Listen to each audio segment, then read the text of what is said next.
আসসালামু আলাইকুম। Welcome to Nilmon blog. চলে এসেছি নতুন একটি ব্লগ নিয়ে। দীর্ঘদিন ধরে কোনো ব্লগ শেয়ার করা হয়নি। আসলে আমি একটু টেনশনে আছি। মানসিকভাবে একটু প্রেশারের মধ্যে দিয়ে যাচ্ছি, যার কারণে কোনো ব্লগই শেয়ার করা হয়নি।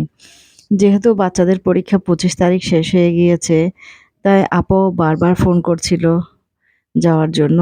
তাই নিহালকে আপার ওখানে দিয়ে আসতে গিয়েছিলাম। আপা এত ব্যস্ততা, এত কাজের মাঝেও আমার ছেলেমেয়েদের পছন্দের ভেলপুরি বানাচ্ছে বাসায়।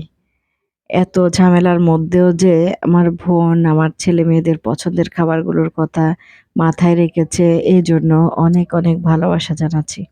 আল্লাহ যেন আমার বোনকে সুস্থ রাখে, এই পরিস্থিতিগুলো যেন কাটিয়ে উঠতে পারে, সেই দোয়াই করছি। এরপরে নিহালের কাছে জিজ্ঞেস করেছে কি খাবে, কি রান্না করবে? তার তো কথা একটাই, বিরিয়ানি।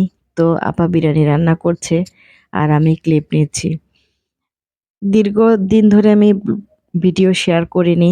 যার কারণটা হচ্ছে আসলে কোনো ক্লিপই নিইনি সেভাবে। কেন জানি না, ভালো লাগছিল না।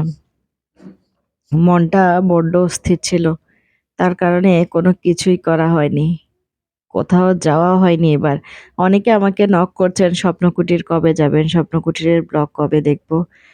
আসলে এখনো বলতে পারছি না কবে যাব। কারণ ওই যে কিছু টেনশনে আছি বললাম। এদিক দিয়ে পাপা মুনকে পাঠিয়েছে পোলাও পাতা কেটে আনার জন্য। মুন তো পোলাও পাতা চিনে না। তাই ওকে আমি দেখিয়ে দিচ্ছি কোনটা পোলাও পাতার গাছ। ও কাছে নিয়ে পোলাও পাতা কেটে আনছে।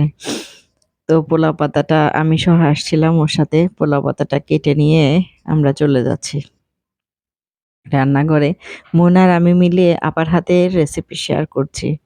সাথে একটা টিপস শেয়ার করি। আপা পোলাও পাতাটা আনার পর ধুইয়ে আগুনে পুড়তে দিয়েছে। এই যে আগুন থেকে পুড়িয়ে তুলে এই যে চুলোর মধ্যে দিয়ে দিয়েছে। এতে নাকি স্মেলটা অনেক ভালো আসে। আপার একটা গোপন টিপস শেয়ার করে দিলাম সবার সাথে। এরপরে আপা রান্না করছে আর আমি ক্লিপ নিচ্ছি। আপা রান্না করছে, আমি ক্লিপ নিচ্ছি। পোলাও পাতাটা যে পুড়িয়ে দেওয়ার পরে এটার স্মেলটা চেঞ্জ হয়ে যায়, এই বুদ্ধিটা আজকে শিখে নিলাম। আসলেই কিন্তু বুদ্ধিটা ভালো। বিরিয়ানির স্মেলটা অনেক বেশি ভালো এসেছে। অবশ্য আপার হাতের বিরিয়ানিটা বরাবরই ভালো হয়। তো এখানে দিয়ে দিয়েছে বিরিয়ানি, নাড়াচাড়া চলছে। যেহেতু এখন শীতকাল, গ্যাসের চাপ মনে হচ্ছে একটু কম, যার কারণে এখন আমি নেড়েচেড়ে দেখছিলাম বারবার। ওই যে আপা রান্না শেষ, এখন আমি এসে কাঠি নাড়তেছি। আমার অবস্থাটাও এরকম হয়েছে। আপা যেহেতু গোসল করতে চলে গেছে, মুন আর আমি কাঠি নাড়ানাড়ি করে ক্লিপ নিচ্ছিলাম। তো এদিকে দেখতেছে আমার ছেলে কোথায়? বাবা সে আর কোথায় থাকবে, তার তো একটাই কাজ। সে তাহসিনের ল্যাপটপটা নিয়ে বসে গেছে। এখানে বসে তার গেম খেলা চলছে। সে জানে না আমি ক্লিপ নিচ্ছিলাম। সে হঠাৎ করে আমাকে দেখে ফেলেছে।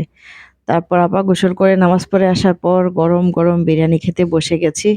তো সবাই ভালো থাকবেন, দোয়া করবেন। আল্লাহ হাফেজ।